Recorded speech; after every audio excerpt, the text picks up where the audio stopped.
Present us, O Lord, in all our doings with thy most gracious favor, and further us with thy continued help, that in all our works begun, continued, and ended in thee, we may glorify thy holy name, and finally, by thy mercy, attain everlasting life. Amen. Presenting petitions. Recognize the member from Regina Rosemont. Thank you, Mr. Speaker. I rise to present petitions on behalf of concerned residents as it relates to the regressive and ideological tax hike by the Sask Party with respect to EVs in the province. It, in many ways, epitomizes the Sask Party's climate change approach, Mr. Speaker, a government that's failed to act in the interests of Saskatchewan to secure good jobs and to reduce emissions in affordable ways. And of course, this tax is regressive and going to go no distance in reducing emissions or supporting Saskatchewan people that want to be a part of a climate change response. The prayer reads as follows. We in the prayer that reads as follows respectfully request that the Legislative Assembly of Saskatchewan call on the provincial government to cancel the $150 tax on electric vehicles and invest in charging stations to encourage electric vehicle use in Saskatchewan. These petitions are signed by concerned Saskatchewan residents. I so submit.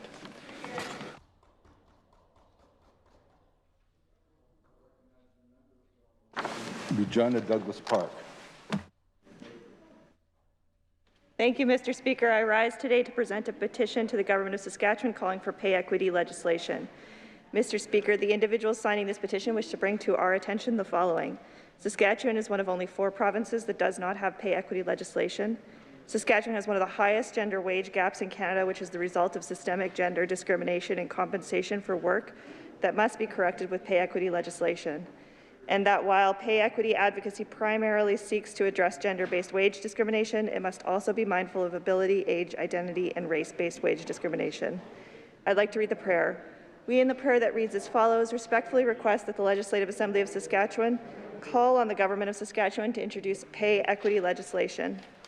Mr. Speaker, the individuals signing the petition today come from Saskatoon and Regina. I do so present.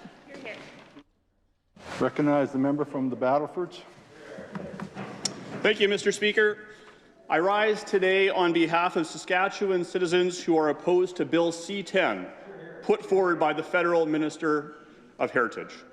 Mr. Speaker, the scope of this bill represents a concerning constraint on individuals' freedom of expression, which is guaranteed by the Canadian Charter of Rights and Freedoms. Simply put, placing government oversight over creative users of the internet, whether on traditional social media platforms or otherwise, is poor policy. I'll read the prayer.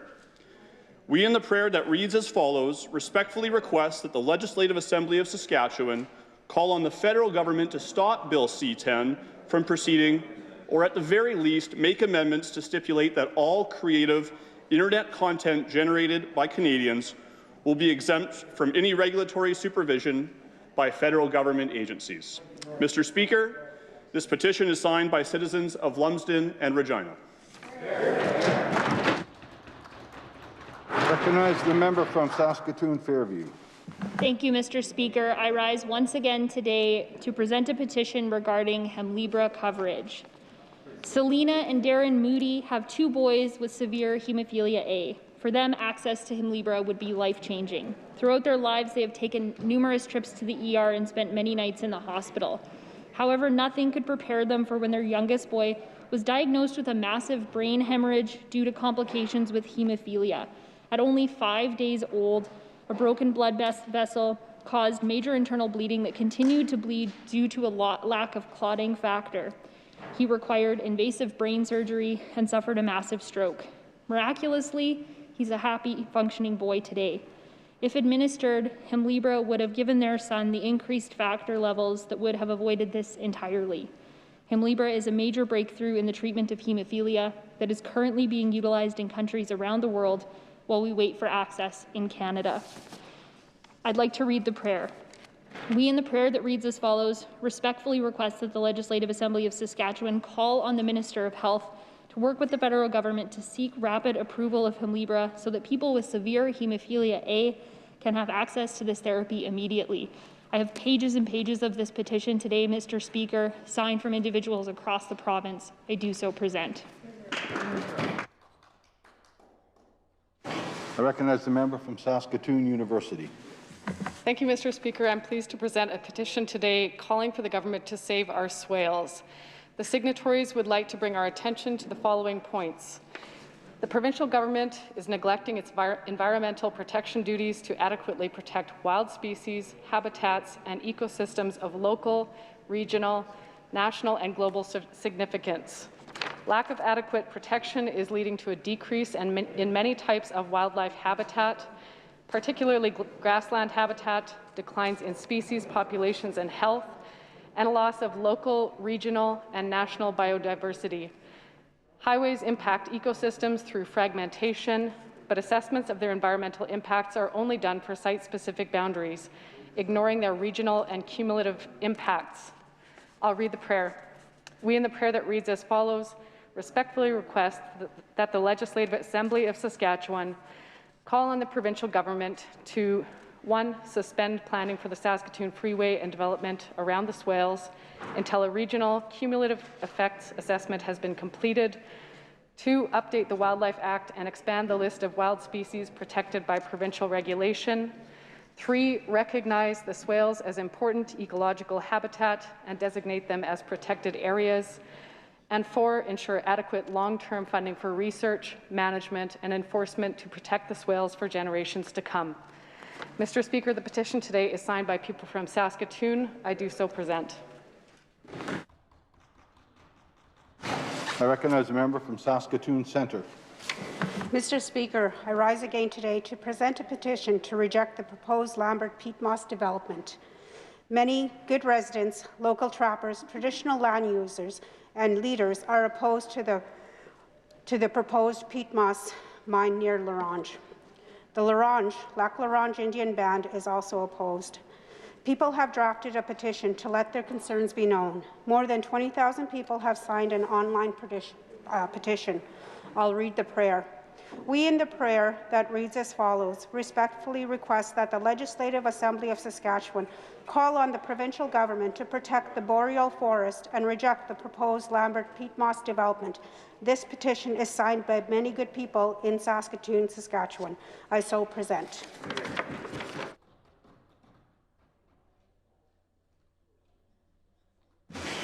Reading and receiving petitions. Statements by members. I recognize the member from Regina Douglas Park. Mr. Speaker, I rise today in recognition of Sexual Assault Awareness Week. Sexual assault at its core is a devastating abuse of power. This abuse has been only exacerbated by the pandemic and is growing the harrowing challenges for survivors to access services and support they need and deserve. This pandemic has devastating impacts, many of which happen behind closed doors. Victims are trapped in unsafe situations, and the lack of accessible resources worsens these outcomes. In Saskatchewan, sexual assault rates are twice the national average. In Saskatchewan, 1 in 3 women will be assaulted in her lifetime. In Saskatchewan, Indigenous women are 3 times more likely to be sexually assaulted than non-Indigenous women. In Saskatchewan, 91% of sexual assaults go unreported. I stand here to raise concerns on the need to address the long wait lists to accessing services, to improve the accessibility of rape kits across the province, and the need for healthy relationship and consent education in our schools. As we continue to fight against the spread of COVID-19, we must also continue to fight against sexual assault. We must work towards a safe and healthy society, one where our institutions and communities commit to preventing sexual assault, one that supports survivors.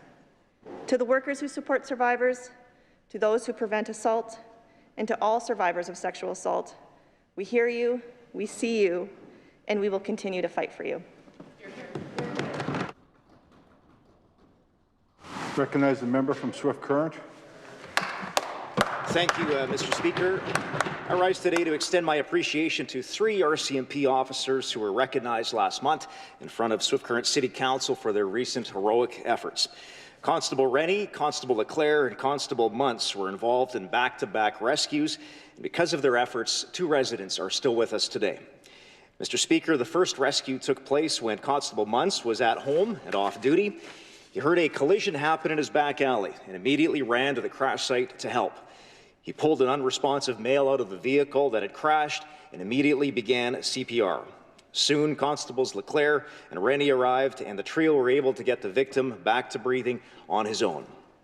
Then, Mr. Speaker, on the very next day, Officer Leclerc was first to arrive at the scene of a medical call for a 1-year-old child who had stopped breathing. He began performing CPR and was able to get the child breathing again. Mr. Speaker, this week marks National Police Week, and it's stories like these that remind us how fortunate we are to have such hardworking men and women protecting our communities. Mr. Speaker, I'd like to ask this Assembly to join me in thanking Constable Rennie, Constable Leclerc, and Constable Muntz for their heroic efforts, and thank them for the service to the great city of Swift Current. Thank you, Mr. Speaker. Recognize the member from Regina Rosemont. Mr. Speaker, I rise today to recognize and to offer our care and appreciation for producers across our province that have begun seeding, an incredible provincial undertaking. Saskatchewan producers are known worldwide for their remarkable expertise and commitment to feeding people around this globe and right here in Saskatchewan. Producers are a solid and proud part of our heritage and vital to our future, contributing billions of dollars to the Saskatchewan economy annually and the bedrock of rural communities. From wheat to canola, lentils, peas, flaxseed, oats, and even hops, and much more, there is no shortage of variety of crops and fields across Saskatchewan.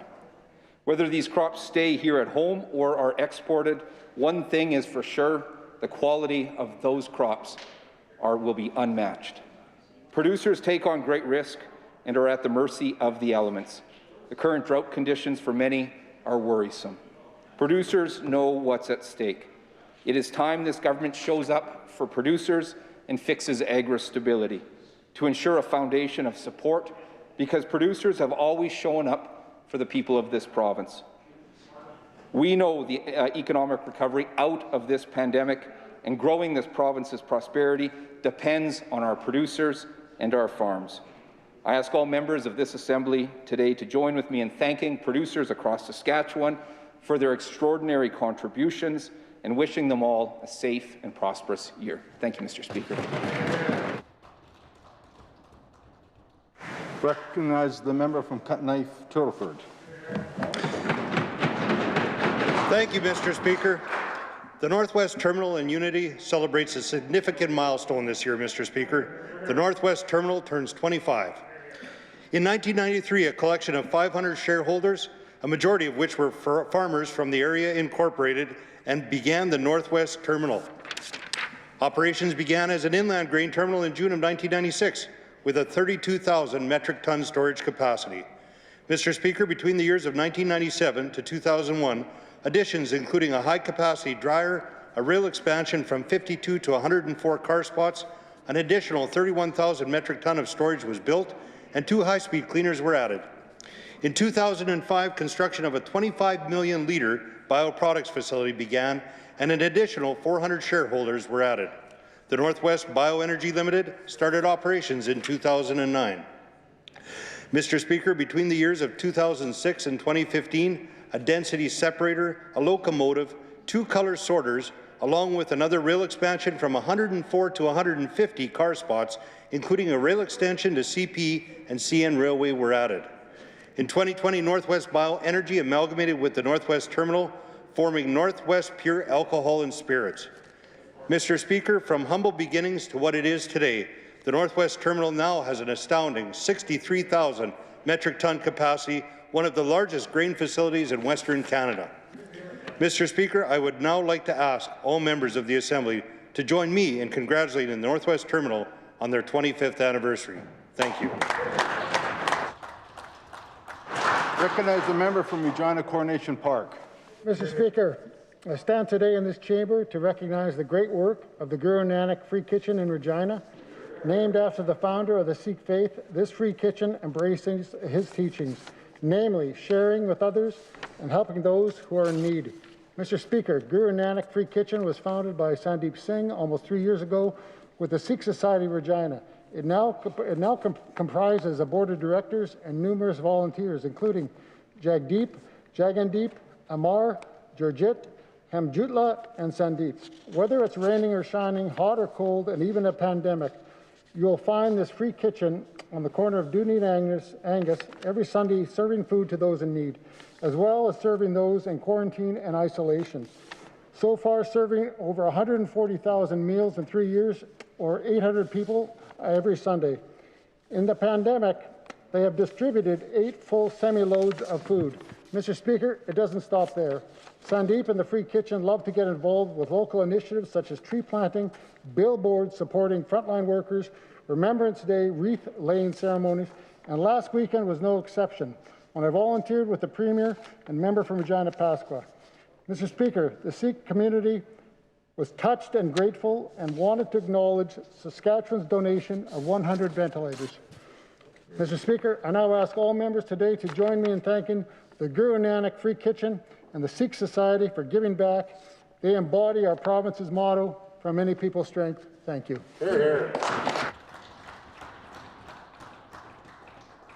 Recognize the member from Last Mountain Touchwood. Thank you, Mr. Speaker. Rowan's Ravine Provincial Park is a popular destination for campers and outdoor enthusiasts alike. Rowan's Ravine Provincial Park is located in my constituency of Last Mountain Touchwood. Whether you like to camp, hike, fish, or swim, there's something for everyone at Rowan's Ravine. In the last several years, our government has spent over $620,000 on development and upkeep of the area. The funding went to various projects, such as the completion of full-service campsites, stabilization of the shoreline, and more design for accessible campsites. Mr. Speaker, this budget also allows for crucial repairs from Highway 322 to 220, from Glen Harbor to Rowan's Ravine, in the amount of $12 million. This project allows for easier access to some of our province's best tourist attractions to showcase the best that Saskatchewan has to offer. My office has received many phone calls, Mr. Speaker, about this highway project, and we are all elated to see it going on. I would like to encourage all members and citizens to go and check out the shores of Last Mountain Lake this summer and enjoy what our province has to offer. Thank you. I recognize a member from Prince Albert Northcote. Thank you, Mr. Speaker. Mr. Speaker, I rise today to recognize the newly formed Saskatchewan Women in Policing organization known as SWIP. Mr. Speaker, from most accounts, policing can be an exciting and rewarding career, but it has historically been a very male-dominated profession.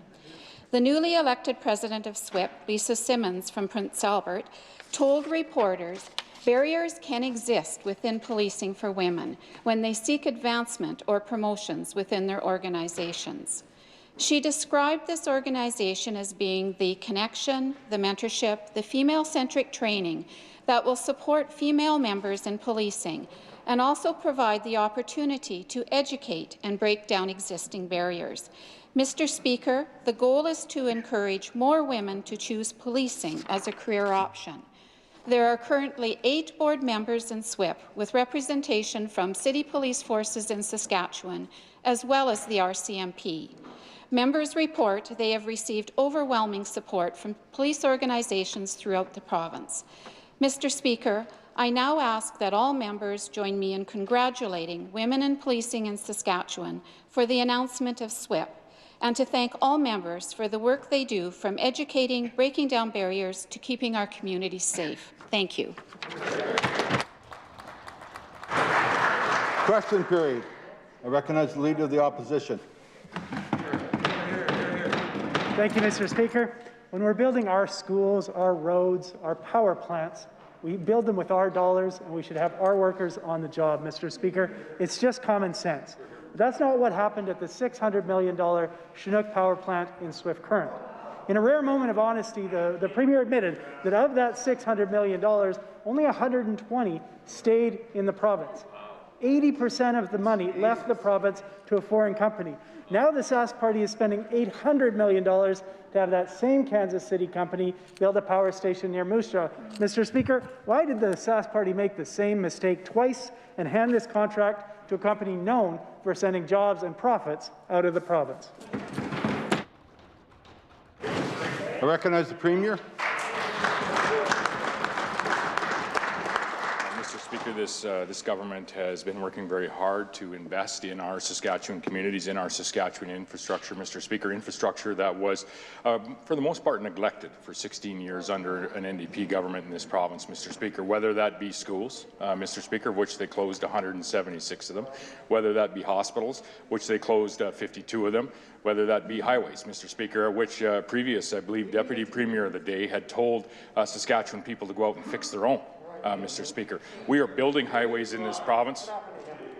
We are building highways in this province, Mr. Speaker, including in northern Saskatchewan for the member from Athabasca. We are building schools in this province, many in this budget, Mr. Speaker. We are building new hospitals. We are building long-term care centres in this province, Mr. Speaker. We are using Saskatchewan workers to a very, very high degree, far higher than the NDP did when they were under government, Mr. Speaker. And we're going to continue to work with our municipalities, to work with our industries so that we can continue to build and grow this province for the decade into the future. Recognize the Leader of the Opposition. Thank you, Mr. Speaker. When it comes to standing up for Saskatchewan workers on Saskatchewan job sites, this Premier is all talk and no walk, always sending the biggest projects to out-of-province and out-of-country companies. And it's not just the money, Mr. Speaker, it's the jobs as well, Mr. Speaker. We know that on the Chinook project, Saskatchewan workers made up only 44% of the workforce, less than half on a Sask Power project, Mr. Speaker, not even half, with so many people out of work in the province. And in the middle of a pandemic, there's no reason whatsoever to be bringing workers from outside of Saskatchewan to work here in the province.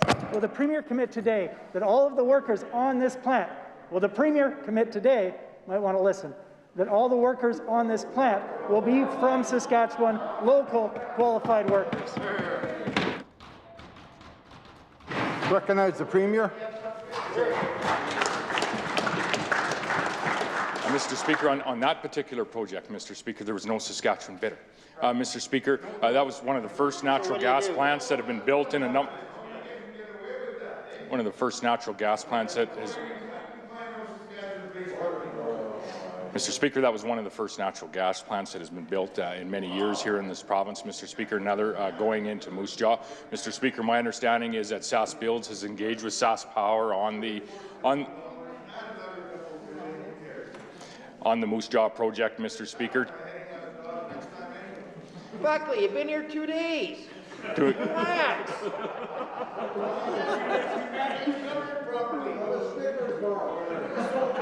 Mr. Speaker, if the member from Athabasca would like to put in his 2 cents on this answer, he's more than welcome, Mr. Speaker. Or he can get up and ask a question himself at some point.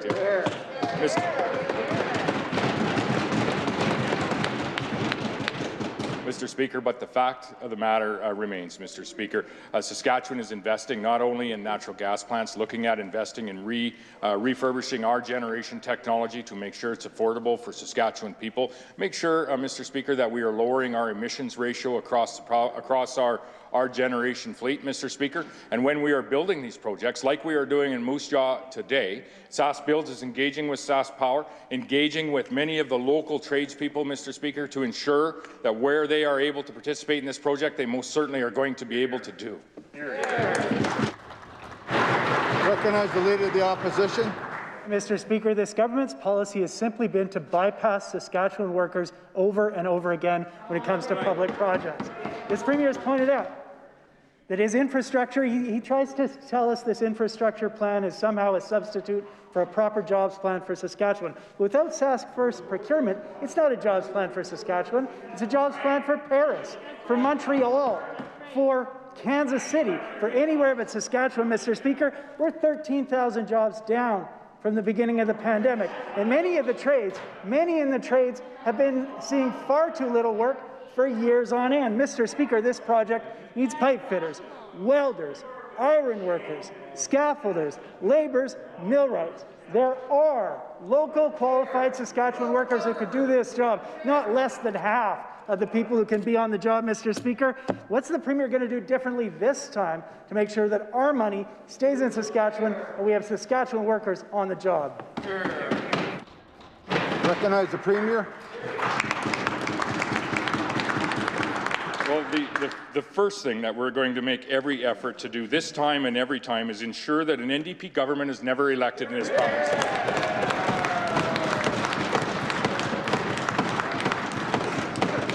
Mr. Speaker, since 2008, this government has invested over $37 billion in capital, Mr. Speaker, likely more than the NDP has ever in the province of Saskatchewan. Mr. Speaker, in doing so, I was just informed that over 90% of the contracts this past year, in highways contracts, for example, which is a substantial portion of our infrastructure investment, went to Saskatchewan companies, Mr. Speaker. Mr. Speaker, that's in a far contrast to what the NDP who does not practice what they preach. They're in here asking for Saskatchewan companies to be involved in Saskatchewan projects. Minister of Trade and Export has referenced many times before, but out of the dollars that flowed out of their last provincial election account, only 54% of their campaign expenditures actually went outside of the province of Saskatchewan, Mr. Speaker. 54%, Mr. Speaker. Absolutely, Mr. Speaker. The NDP, again, does not practice what they preach with respect to the jobs in this province, Mr. Speaker. Very proud, as of the last jobs report, Saskatchewan has the strongest employment growth, the strongest employment record in the nation of Canada. Mr. Speaker, it's been a challenging year where, yes, provinces across this nation have lost jobs. We're getting ours back here today, Mr. Speaker. We're leading the nation out of this pandemic, and we're leading the nation with our jobs recovery. Recognize the Leader of the Opposition. Thank you, Mr. Speaker. The Premier goes nowhere near the question because he knows. He knows it's absolutely not credible that a Kansas City company can't find the talented, skilled workers right here in Saskatchewan to do the job, but he's not interested in that. The only way this happens, Mr. Speaker, is if the wages that company offers are far too low, far, far below what skilled workers deserve for a hard day's work. And that gets to the heart of what this government really has in mind. Bring in out-of-province workers who will work for less, drive down wages for everyone, drive up profits for shareholders and Sask Party donors, Mr. Speaker. The Sask Party likes to talk about standing up for working people, but it's all for show. It's all a joke. They just want to cut costs at all costs, drive down workers' wages, show up for the big announcement, show up to cut the ribbon for the grip and grin, Mr. Speaker. But the fact is, they don't give a damn about raising wages for Saskatchewan workers. They don't give a damn about making sure it's Saskatchewan workers on the job, Mr. Speaker. So if the Premier won't commit, to changing a single thing about his approach to procurement, will he at least admit that his so-called Saskatchewan infrastructure plan isn't a plan for Saskatchewan at all? Recognize the Premier. Mr. Speaker, what isn't a plan for Saskatchewan is when you have the opportunity to practice what you preach and you spend over 50% of your campaign finances on 60 different people that came in from other areas of Canada to work on your campaign, Mr. Speaker. Mr. Speaker, the answer is, with respect to Crown procurement, 84% of the dollars that the Crowns have spent on Crown procurement, Mr. Speaker, have went and been awarded to. Well, I'll repeat it, Mr. Speaker. 84% of Crown procurement has went to Saskatchewan suppliers, Mr. Speaker, compared to the NDP, 54% out of province with their campaign, Mr. Speaker. As I said, that is. Order. Order. Recognize the Premier. Mr. Speaker, as I said in my last answer, Saskatchewan is leading the nation with the strongest job record in the nation, Mr. Speaker. It should be no surprise in Canada, as you look back over the course of the past year and what Saskatchewan people and all Canadians have been through in dealing with the COVID pandemic, it should be no surprise that the two provinces with the strongest jobs record today, Mr. Speaker, are also the very same two provinces that have the strongest vaccination plan. Saskatchewan and Quebec. Recognize the member from Regina, Rosemont. Mr. Speaker, last week I asked about the failure of the Sask Party to support Saskatchewan jobs and the Saskatchewan construction industry. Right. I asked about the job-killing PST on construction labour, a tax that has kneecapped the economy and driven thousands of tradespeople outside of Saskatchewan. And the Minister for Taxes said that the facts fly in the face and that I'm very persistent on this. Well, it's true that our caucus is very persistent on this. I'm not sure that the facts and numbers fly in the face of anyone but the government opposite. I'll stay on brand, I guess. And so once again, why won't the government admit the mistake that it made with respect to the PST on construction labour? Recognize the Minister of Trade and Export Development. Well, thank you very much, Mr. Speaker. I hardly know where to start, but I look forward to 3 or 4 questions to get to all of it. What I'm going to start with, though, Mr. Speaker, is the member's completely fallacious assertion on construction. Here are the absolute facts, Mr. Speaker, that came in the latest jobs report. Construction employment in Saskatchewan up. How much is it up, Mr. Speaker? 8,700 jobs compared to April 2020, 25% increase, Mr. Speaker. Here's another fact. Q1 housing starts. What are they up, Mr. Speaker? You would think 20, 30, 40%. No, Mr. Speaker. 97.1% increase in housing starts versus Q1 last year, Mr. Speaker. The hypocrisy coming from that leader of the opposition, though, is shocking. On jobs, the very limited areas where they have an opportunity to practice what they preach, Mr. Speaker, and hire local. What do? This leader of the opposition hired 60 people for his campaign from outside of Saskatchewan, including his own personal photographer. Recognize the member from Regina Rosemont.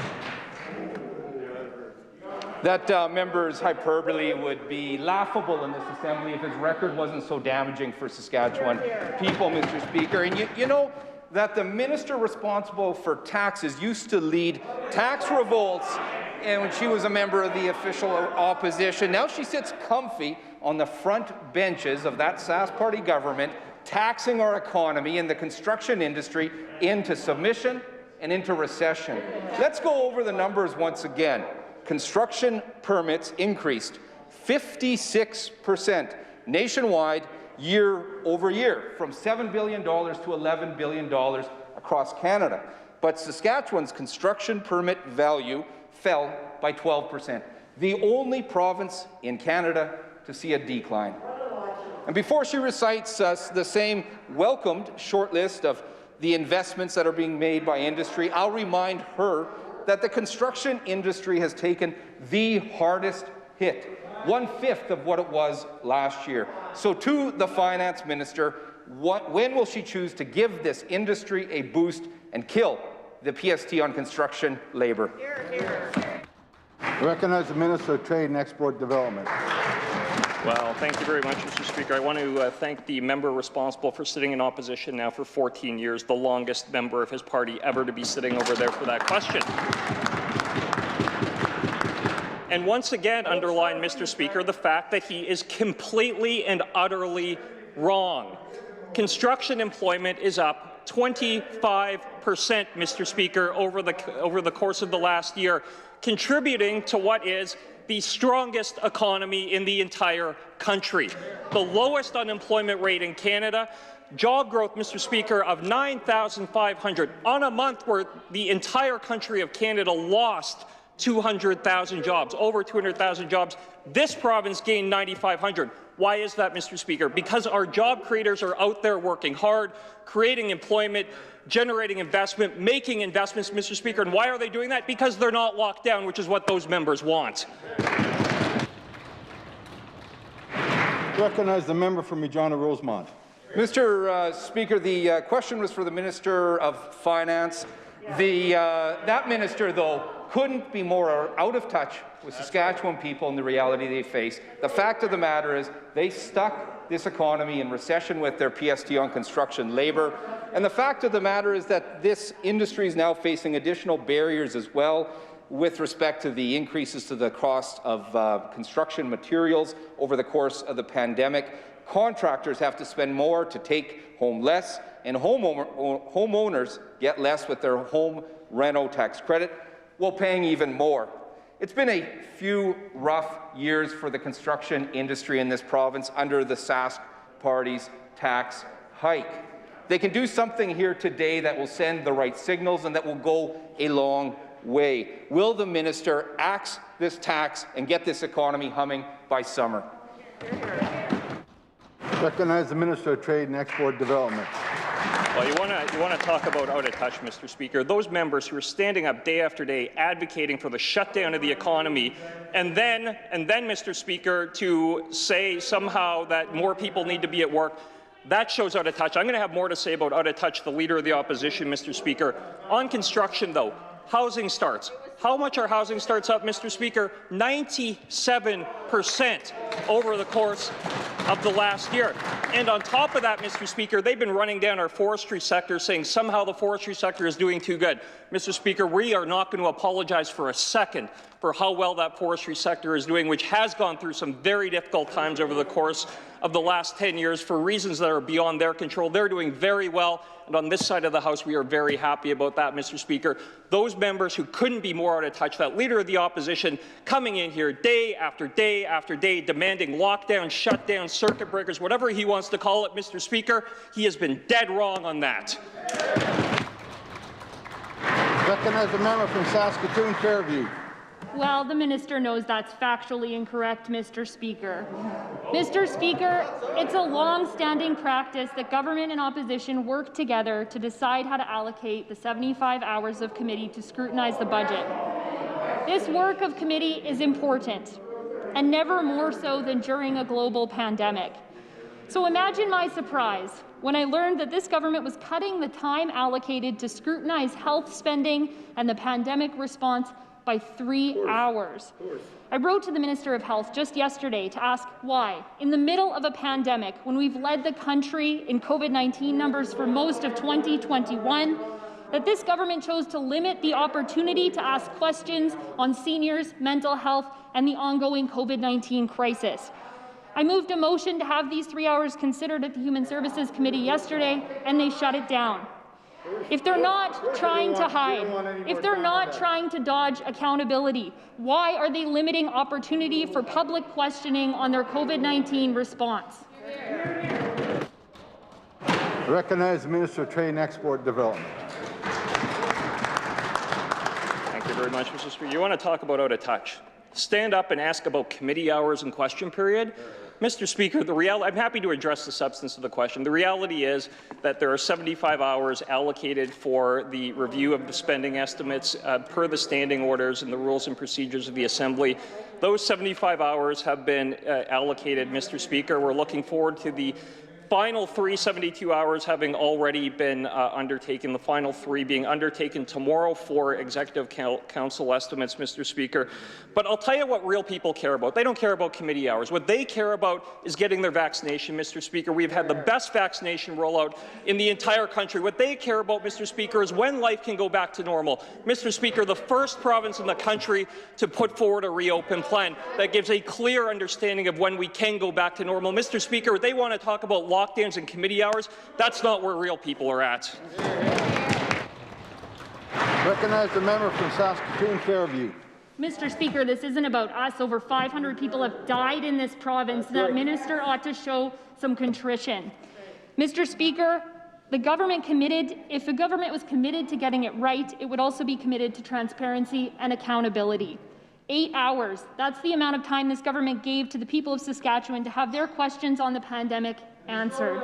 8 hours to consider more than $6 billion in public expenditures, or roughly 38% of the budget.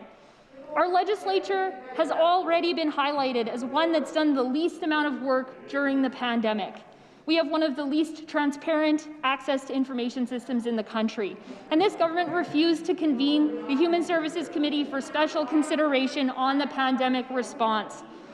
COVID-19 has claimed the lives of over 500 people, Mr. Speaker. Dozens of our seniors have been tragically lost. And the province remains in the grips of an addictions and overdose crisis. We need more scrutiny in these areas, not less. Why, out of all the areas that could be cut committee time, would this government choose to shortchange health? Recognize the Minister of Trade and Export Development. Well, Mr. Speaker, again, I'm happy to respond, and I will, to the substance, but I can tell you, in the 13 years that we've been around here, I can never remember questions being asked from the opposition about committee time. It shows how out of touch they are, Mr. Speaker. It shows how out of touch with the concerns of the real public out there are, Mr. Speaker. I'm happy to address the issue. In terms of their 8 hours, they were allocated 8 hours of health estimates, which is entirely consistent with what have been allocated in previous years, Mr. Speaker. I know in social services, the minister did 5 hours. I know between my ministries, I did 13 hours, Mr. Speaker. Many ministers, all ministers, in fact, have spent time discussing their estimates in committee. And the member for Athabasca, who has a great deal to say from his seat, nothing from his feet, I would add, Mr. Speaker, nothing from his feet, a lot from his seat.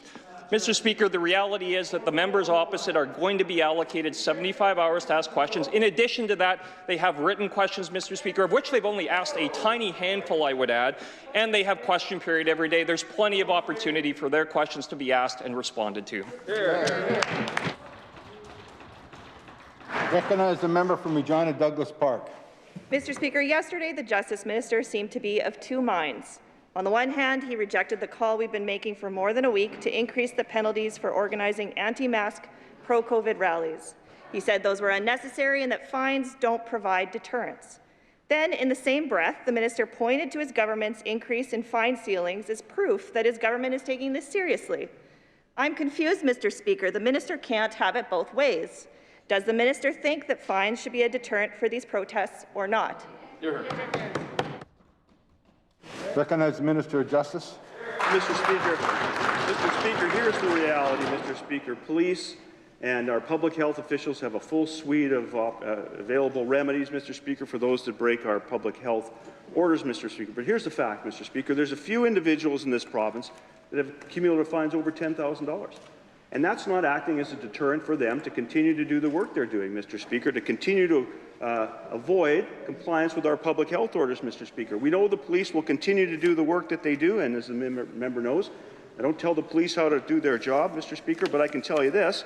I understand that the police continue to investigate these matters, Mr. Speaker, to determine whether additional charges should be laid. Under the Public Health Act, Mr. Speaker, fines of up to $75,000, Mr. Speaker.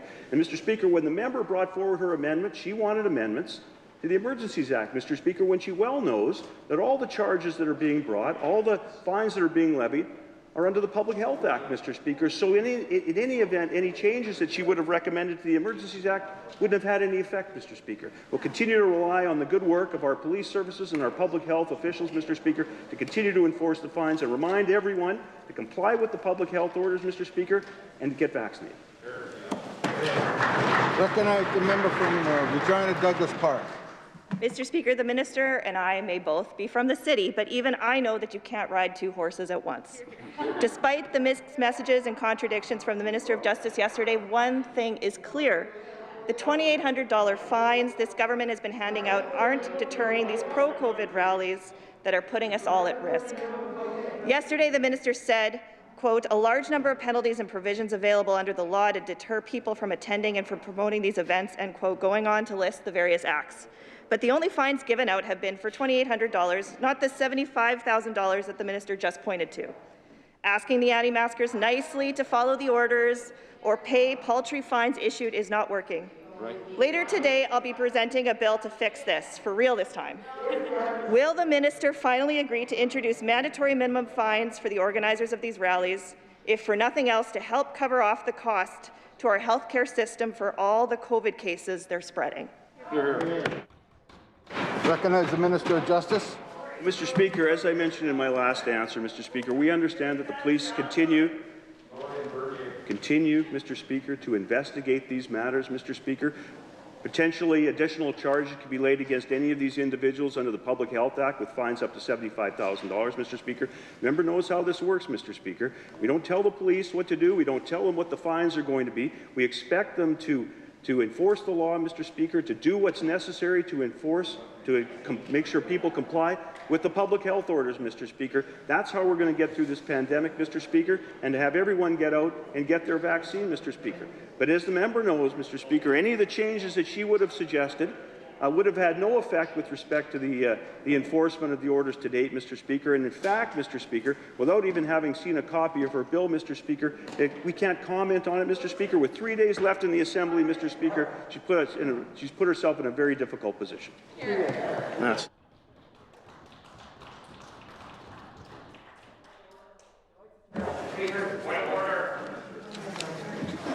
I recognize the Government House Leader. Thank you, Mr. Speaker. I have a point of order arising from question period. Please state your point of order.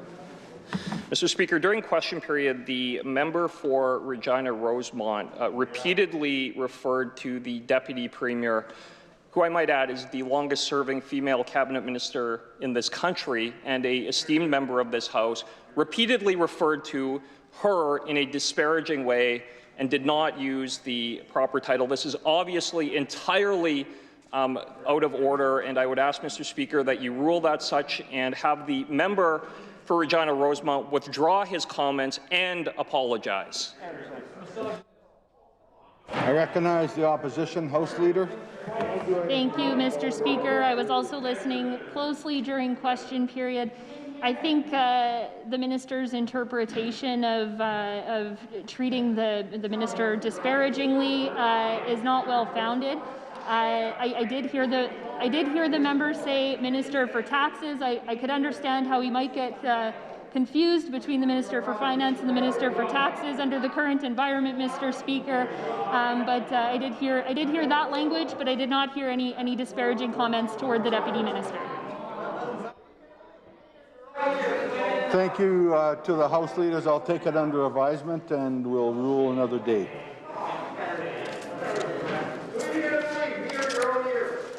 Order, order. Order.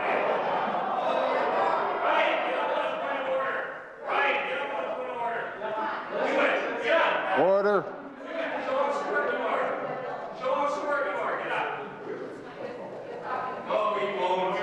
Order. Ministerial statements. Introduction of bills. Item number 1, Ms. Saar. I recognize the member from Regina Douglas Park. Mr. Speaker, I move that Bill number 604, the Public Health Enhanced Enforcement Amendment Act 2021, be now introduced and read a first time. It has been moved by the member from Regina Douglas Park that Bill number 604 be now introduced and read a first time. Is it the pleasure of the Assembly to adopt the motion? Carried. First reading of this bill. When shall the bill be read a second time? I recognize the member from Regina Douglas Park. Next sitting of the Assembly. Next sitting.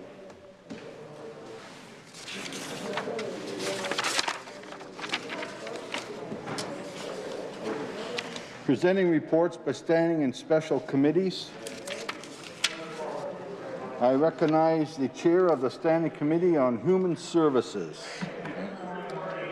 Thank you, Mr. Speaker. I am instructed by the Standing Committee on Human Services to report Bill number 3, the Massage Therapy Act 2020, without amendment.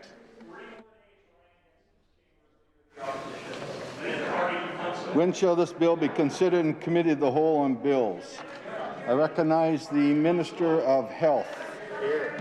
Thank you, Mr. Speaker. I request leave to waive consideration in Committee of the Whole on this bill and that this bill now be read the third time. Hear, hear. The Minister has requested leave to waive consideration in Committee of the Whole on Bill number 3 and that the bill be now read a third time. Is leave granted? The Minister may now proceed to move third reading.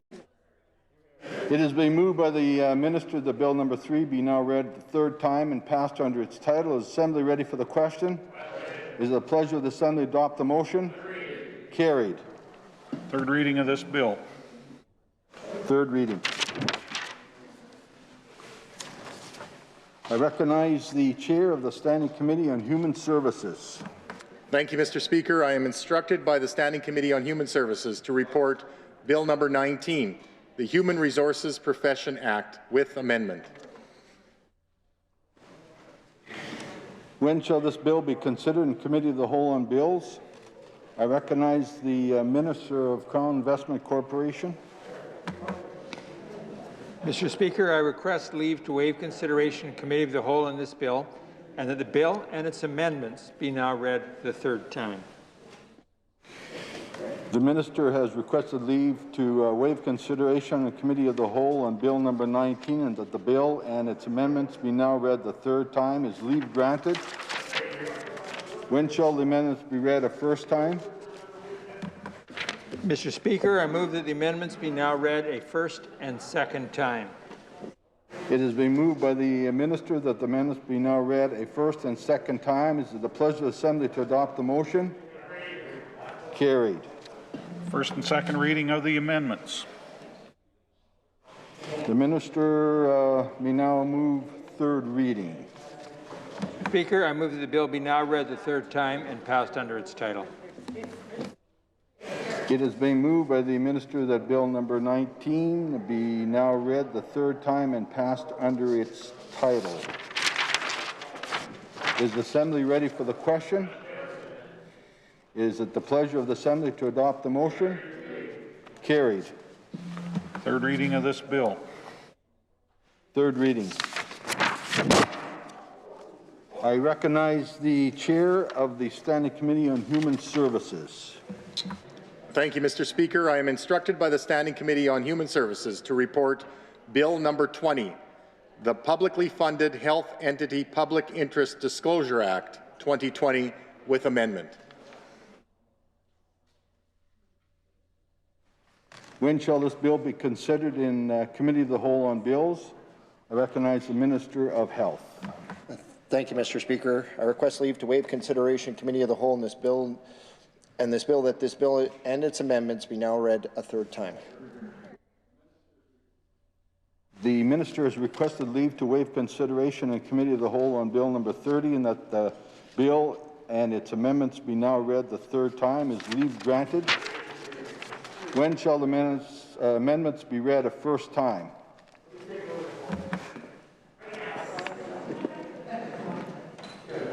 Thank you, Mr. Speaker. I move that the amendments be now read a first and second time. It has been moved by the Minister that the amendments be now read a first and second time. Is it the pleasure of the Assembly to adopt the motion? Carried. First and second reading of the amendments. The Minister may proceed to move third reading.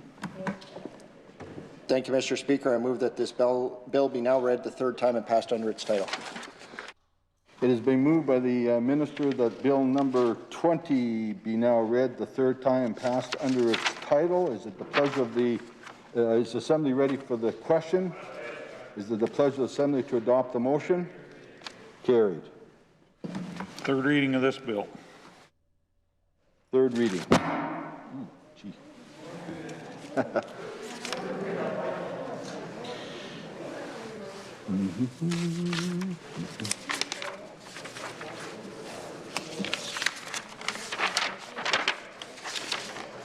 Orders of the day.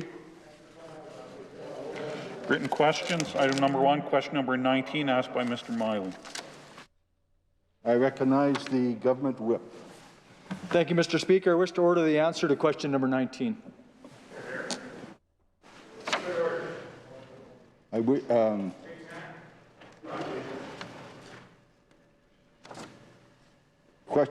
Sorry, what?